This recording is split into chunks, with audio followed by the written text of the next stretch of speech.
Halitose, c'est le nom scientifique de la mauvaise haleine, un mot relativement récent, inventé dans les années 20 pour justifier l'intérêt d'un antiseptique qui était destiné à lutter contre ce phénomène malodorant. Les rayons des pharmacies regorgent aujourd'hui de ce type de produit. Les Américains dépensent déjà plus de 10 milliards de dollars pour lutter contre la mauvaise haleine, mais le sujet reste quand même tabou. Et on n'ose pas toujours en parler à son dentiste ou à un médecin alors qu'il y a des solutions médicales. On va en parler après quelques explications.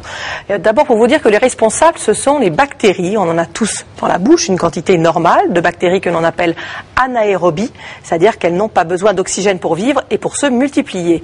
Et ces bactéries se nourrissent de protéines. En les consommant, elles vont libérer des composés soufrés volatiles et ce sont ces composés qui provoquent les mauvaises odeurs.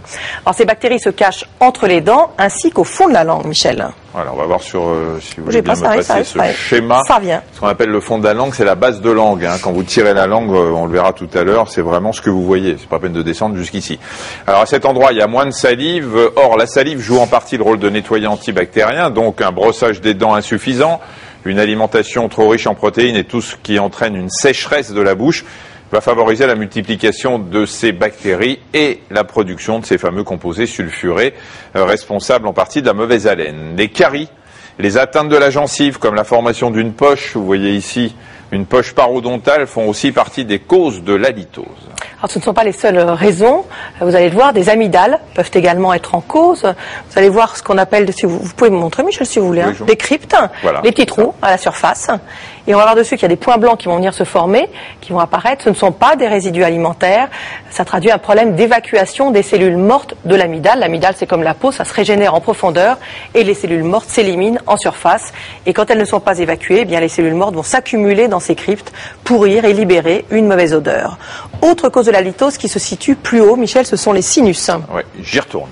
Vous allez voir, par exemple, une sinusite chronique qui se traduit par la présence de sécrétions ou de pus dans un ou plusieurs sinus. Et contrairement à une sinusite aiguë, la douleur n'est pas toujours au rendez-vous. En revanche, le pus peut sentir mauvais. Vous voyez ici, ça c'est le trou qui permet de passer de la fosse nasale au sinus. Il va sortir par là, il va s'écouler et il va aller en arrière du nez. Et bien sûr, les odeurs, elles repassent par la bouche. Voilà, et puis la prise de certains médicaments ou encore des problèmes digestifs peuvent provoquer une halitose. Vous voyez, tout ça ne se résume pas à une hygiène bucco-dentaire.